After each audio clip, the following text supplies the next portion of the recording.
Imagine waking up one morning and realizing that everything you believed your entire life might not be the whole truth.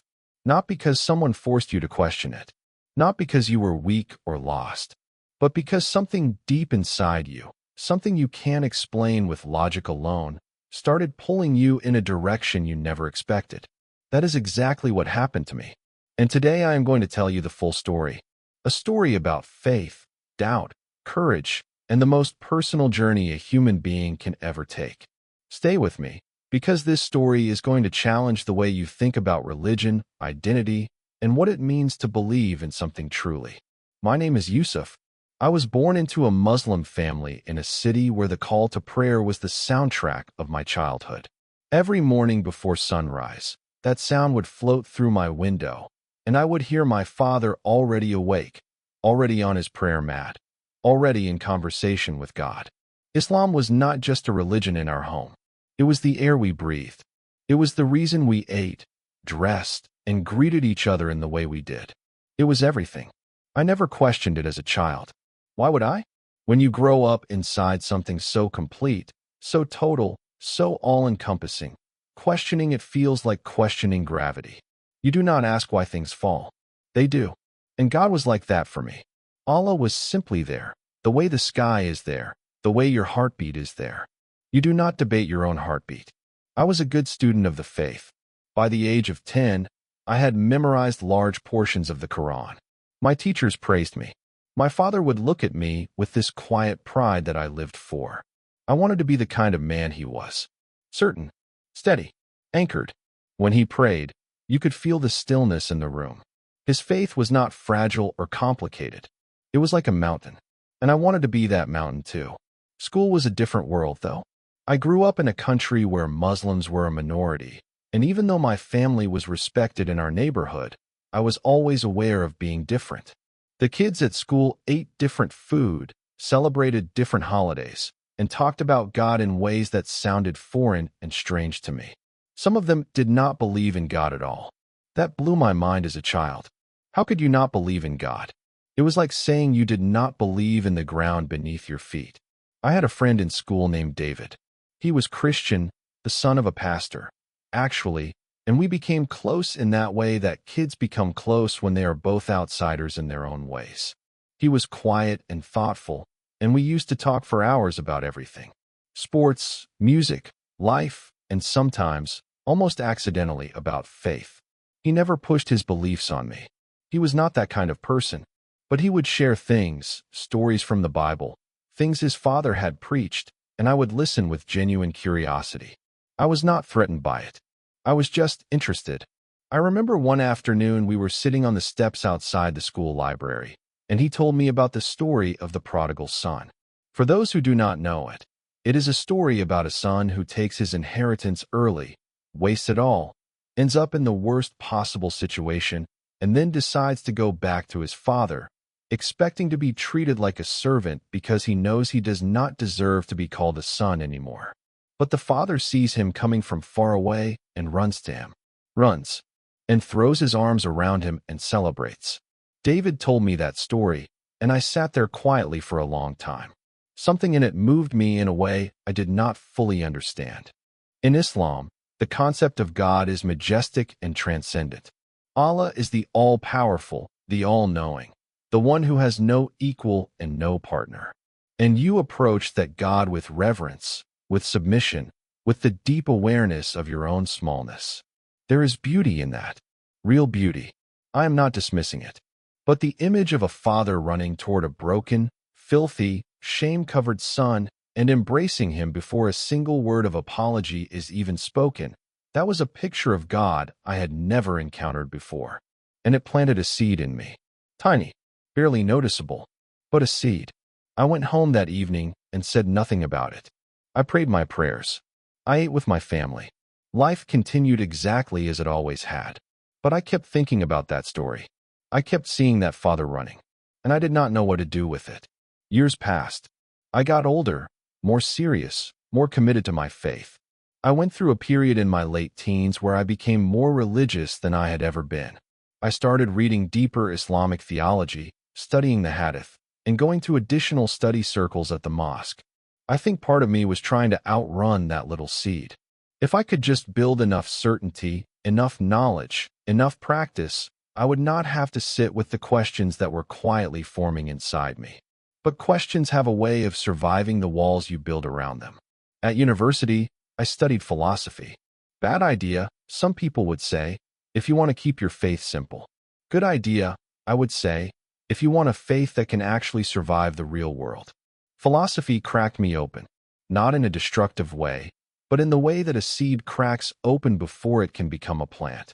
I started reading everything, not just Islamic scholarship, but the full sweep of human thought about God, about existence, about meaning. I read the Greek philosophers. I read medieval Christian thinkers. I read atheist arguments. I read Jewish mysticism. I read Hindu philosophy. I was hungry for everything. And the more I read, the more certain questions kept rising to the surface. Not questions that destroyed my belief in God. I never stopped believing in God, not even for a single day of my life. But questions about the nature of that God, about how God relates to human beings, about sin and forgiveness, and what it actually costs to restore a broken relationship between a creature and its creator. The Islamic framework for sin and forgiveness is, on the surface, quite beautiful and merciful. You sin, you repent sincerely, you make restitution where possible, and God forgives. No middleman, no sacrifice, just you, your genuine repentance, and the mercy of God. I found that clean and dignified. It put the responsibility squarely on you. And I liked that. I was a person who liked taking responsibility. But the philosopher in me kept asking a question that I could not shake. If forgiveness is simply a divine decision, a kind of cosmic override, then what happens to justice? When a wrong is done, something real is broken. When I lie to someone, I have done something that actually damages the fabric of trust between us. When I hurt someone, that hurt is real. You cannot just declare it undone. Something has to account for it. Something has to absorb it. The question of how a holy God can genuinely forgive a genuine wrong without something real happening to address that wrong, that question haunted me for years. I am not saying Islam has no answer to that question. Scholars have wrestled with it for centuries. But I was finding that the answers I could find were not fully satisfying me at a deep philosophical level. There was a gap, and I sat with that gap for a long time. I graduated from university and started working. Life got busy.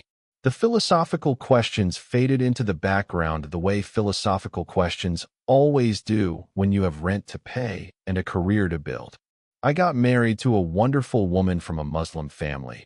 We had 2 children, and for several years I lived inside the ordinary, beautiful busyness of life. My faith was still there, still genuine, still real, but it was more habitual than active. I was going through the motions with enough sincerity to not feel like a hypocrite, but not with the burning intensity of genuine seeking. Then my father got sick. He was diagnosed with cancer when I was 31 years old, and the illness was aggressive and moved fast. Within 8 months of the diagnosis, I was sitting beside his bed in a hospital room watching him approach the end of his life. My father, that mountain of certainty, that man whose faith had always looked like solid ground to me, was lying there small and thin and struggling to breathe. And I held his hand, and I prayed, and I asked God for things I knew were not coming. He died on a Tuesday morning in early spring. I was in the room. I watched the moment his eyes went still, and something in me broke open in a way that I have never been able to fully close again. Not in a bad way, but in the way that breaking sometimes has to happen before something true can get through. In the months after my father's death, I could not pray the same way anymore. Not because I was angry at God. I was not angry. I was just hollowed out, empty. And in that emptiness, I started asking the deepest version of all my old questions. What is this life for? What happens to the people we love after they leave? Is there something on the other side of death that makes any of this make sense? And most importantly, do I actually know the God I have been praying to my entire life? Or have I just been reciting words in the direction of a God I assumed was there? I started reading the Bible. Not for the first time. I had read portions of it before as part of my philosophical studies. But this time I read it differently. Not as a comparative religion exercise, not to understand what Christians believed, but as a man who was genuinely hungry for something true, something that could hold, something that could reach into the hollow place my father's death had carved in me and put something real there. I started with the Gospels, and I want to be honest with you. Reading the words of Jesus for the first time as genuine literature rather than as theological target practice is a strange and powerful experience. I had been taught from childhood that the Bible had been corrupted, that what we had now was not the original revelation, that Jesus had been a prophet who taught submission to God, and that his followers had distorted his message. And maybe some of that is historically complicated and true. But what I found in the actual text was not what I expected. I found a man who spoke with an authority that was unlike anything I had ever encountered in any religious text. Not the authority of a prophet delivering a message he received. Something more personal, more intimate, more sure. When Jesus says things like, "I am the way, the truth, and the life," that is not the voice of a messenger. That is the voice of someone making a claim about their own nature that is either the most deluded thing ever spoken or the most important. And then I came to the Sermon on the Mount. I had heard about it. I knew it existed. But reading it slowly, carefully, letting each sentence land, was one of the most disorienting experiences of my life. Because Jesus keeps saying things like, "You have heard it said, but I say to you." Not, "God says." Not, "It is written." I say. Who speaks like that? Who has the standing to say "I say to you" as a correction to what God already said? Either this person is insane, or this person is exactly who he claimed to be. I could not sleep well during this period. I was reading late into the night, turning things over, praying in ways that felt more honest than any prayers I had prayed in years. I was not praying with the correct Arabic words. I was not praying in any tradition. I was just talking into the darkness and hoping something was on the other side listening. And something happened that I cannot explain with logic, and I am not going to try to explain with logic. Something answered, not in words, not in an experience that would convince a skeptic, but in a shift in the center of my chest that I had never felt before. A kind of warmth and certainty that did not come from me and was not something I had worked myself up to emotionally. It was quiet and steady and deeply, undeniably real. I did not become a Christian that night. Let me be clear about that. What happened that night was more like a door cracking open. The light coming through was real, but I was still standing on the other side of it. I started having conversations with a pastor at a small church near my office. I want to say clearly that I did not choose him because I was looking to convert. I was looking for someone who could answer my questions without an agenda, and a colleague had mentioned him as someone unusually thoughtful. He was a middle-aged man with kind eyes and the rare ability to sit with hard questions without rushing to fill the silence with easy answers. We met for coffee once a week for almost a year. I threw everything at him. Every objection. Every theological problem. The Trinity, which makes no sense to a Muslim mind. The crucifixion, which in Islam is considered not to have actually happened. The question of whether Jesus claimed to be God or whether that was a later development. The reliability of the ancient manuscripts. All of it. And he sat with all of it. He did not always have clean answers. Sometimes he said, "That is a genuinely hard question, and I do not think anyone has a fully satisfying answer to it." Which, coming from a pastor, was more convincing to me than a slick theological defense would have been. Honest uncertainty in the service of genuine faith is more credible than false confidence. But something kept coming back. Over and over. The cross. In Islam, the cross is essentially a non-event. Jesus was not crucified. God would not allow his prophet to be killed in such a shameful way. A substitute died in his place, and Jesus was raised to heaven. Case closed. When I had read this as a Muslim, it had always seemed reasonable to me. Of course, God would protect his prophet. Of course, the story does not end in humiliation and death. But now I was sitting with a different question. What if the cross is not God abandoning his servant to humiliation? What if the cross is exactly the opposite? What if it is God himself stepping into the very worst thing that human beings can experience to address from the inside the problem that could not be solved from the outside. Remember that question I could not shake in university? About how a holy God can forgive genuine wrong without something real happening to absorb it. The cross is the answer to that question that I had never been given. Not a decision, not a decree, an event, something that actually happened in real history, in real flesh. The creator of the universe is entering his own creation in the most vulnerable form possible and absorbing into himself all the accumulated weight of every broken relationship, every act of cruelty, every moment of shame and failure and deliberate wrongdoing, and dying under the weight of it so that the relationship could be genuinely, actually, truly restored. Not declared okay, actually made okay. I know this sounds like theology. I know that for a lot of people, this is just words about things that happened 2,000 years ago and may or may not be true. But something happened to me when I sat with that idea long enough. It stopped being a theological proposition and started being a story about someone who actually loved me. Not loved humanity in general as a concept. Loved me, specifically, the real me with all the gaps and failures and hollow places. And came for me anyway. Before I cleaned myself up, before I sorted out my questions, before I had anything to offer. That image of the father running toward the prodigal son that David had told me about when we were teenagers, sitting on school steps, I finally understood what it meant. The father is not running because the son earned it. The father is running because that is simply who the father is. Love is not a response to worthiness. Love comes first, and then creates worthiness where there was none. I went home that evening and told my wife what I had been feeling, what I had been thinking, where I was. I expected tears. I expected anger. What I got was a long silence and then, to my astonishment, a question. Can I read some of this with you? My wife's journey is her own story, and I am not going to tell it for her. What I will say is that she did not follow me out of loyalty to me. She went on her own search and arrived at her own place. That is all I will say. Telling the rest of my family was the hardest thing I have ever done. Harder than the year of philosophical wrestling. Harder than the sleepless nights. My mother did not speak to me for 3 months. My brother called me a traitor. My cousin stopped inviting me to family events. In the Muslim understanding of things, leaving Islam is not just a personal choice about what you believe privately. It is a fracture in the fabric of everything. You are not just changing your religion. You are changing who you are in relation to every person who has ever known you. You are redefining every relationship. You are, in the eyes of many people who love you, ceasing to exist in the form they knew.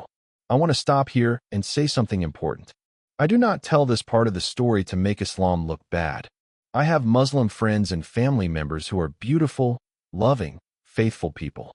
The reaction I received was rooted in genuine grief.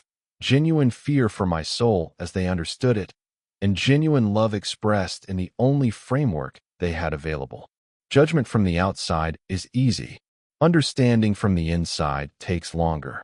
And I chose to wait for understanding rather than return judgment with judgment. The loneliness of that period was real and severe. There were days when I genuinely wondered whether I had made a catastrophic mistake. Not because I doubted what had happened inside me, but the cost of it was higher than I had imagined. This is something that nobody tells you when they talk about religious conversion, as if it is simply a matter of updating your beliefs. Your beliefs are not stored in a cabinet separate from your relationships and your community and your sense of who you are in the world. They are woven through all of it.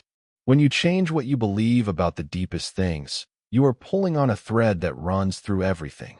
And sometimes things fall apart before they come back together. I found community in the church slowly and imperfectly. Not every Christian community was equipped to receive someone with my background. Some well-meaning people asked questions that felt like interrogations. There were moments of cultural strangeness, the worship music, the informal way people addressed God, and the physical expressions of emotion that looked foreign to me. I had come from a tradition where you approach God with maximum formality and reverence, where you do not raise your hands or close your eyes dramatically or cry openly in a congregation. Some of this took getting used to. But I also found people who loved me before they knew my story, who had no agenda beyond being present. who sat with me in my grief and confusion and uncertainty without needing me to be further along than I was. That kind of love is a powerful argument for whatever is producing it. My relationship with my mother slowly healed, not because she accepted what I had done. She never fully accepted it. But because love is ultimately stronger than disagreement, we were both willing to let it be. We talked on the phone every week. We avoided certain topics. We found the things we could share, and we shared them. She died 4 years after my father, also in spring, and I was beside her bed too, and I held her hand too. She was praying her prayers, and I was holding her. And in that moment, there was no theology. There was only her and me and the strange, tender, terrible fact of love and loss. I have now been a follower of Jesus for over 10 years. I want to be honest with you about what that means and what it does not mean. It does not mean that all my questions are answered. Some of them are more complicated now than they were before. It does not mean that I have become certain about every theological position. I am still the same person who sat in philosophy lectures getting cracked open by hard questions, and I am still suspicious of certainty that has not paid for itself with genuine struggle. What it does mean is that I have a relationship with a God who is not only powerful and transcendent, but personal and present. A God who runs toward broken things rather than waiting for them to be fixed. A God who entered history not as a general or a king, but as a baby in a barn, and who spent his life with the people that the respectable religious people of his day considered not worth their time. And a God who, when the moment came when something real had to happen to make forgiveness real, did not send someone else, did not decree it from a distance, showed up. I still pray in ways that probably look strange to both the Muslims and the Christians who know me. I still find deep truth in parts of the Quran. I still carry my childhood with me into every prayer. The God I call to is not a different God from the one I was calling to in the mosque as a 10-year-old boy. I believe now as I believe then that there is one God, the creator of everything, the source of all that is good and true. I understand now, or I believe I understand now, more about who that God is and how far he was willing to go for the people he made. My father never knew any of this. I often think about what he would have said if I had told him where I ended up. I think he would have been devastated. I also think, and this is harder to say, that the thing I found at the center of Christian faith, that running Father, that God who comes toward us before we deserve it, that is not entirely unlike the Father who woke up before sunrise every morning and kneeled to talk to God on my behalf. He was pointing at something real his whole life. He just used different words for it than I do now. That is the story I have to tell you. I have told it as honestly as I know how. I have not exaggerated the difficulties of leaving my faith tradition, and I have not minimized the genuine goodness of what I came from. I have not claimed that I have everything figured out, because I do not. I have not told you that you should follow the same path I followed, because your path belongs to you, and I have no right to it.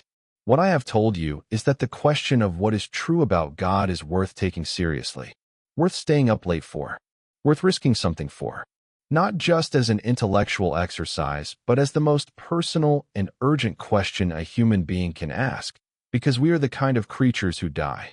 We are the kind of creatures who lose the people we love. And if there is something on the other side of that, if there is a God who actually cares about the hollow places inside us, then knowing who that God really is matters more than almost anything else. I want to leave you with one more thought. Whatever you believe right now, whatever tradition you came from or walked away from or are wrestling with, the fact that you are asking questions is not a sign of weakness. It is a sign that you are taking the most important things seriously. The people who never ask hard questions about faith are not the most faithful. They are just the least curious. And God, whoever God turns out to be, is not afraid of your questions. The universe is big enough to hold them. Keep seeking. Keep asking. Keep following the thread wherever it leads, even when it leads somewhere uncomfortable, even when it costs you something, even when the people you love do not understand why you are going where you are going. The searching itself is nothing. Sometimes the searching is everything. Now I want to hear from you. Has there been a moment in your life where something you deeply believed was challenged by an experience or an encounter you did not expect? Whether it is about faith or something else entirely, have you ever had to choose between the comfortable, familiar thing and the true but costly thing? Leave your story in the comments. I read everything, and I think the conversation that could happen in the comments on a video like this is more valuable than anything I have said here today. If this story made you think, if it moved you even a little, if it gave you something to sit with, please hit the like button. It helps more people find this conversation. And if you want to keep exploring the big questions, the ones that do not have clean, easy answers, but that matter more than almost anything else, subscribe to this channel. That is what we do here. We ask the questions that are worth asking, and we sit with them long enough to actually hear what they might be saying back to us.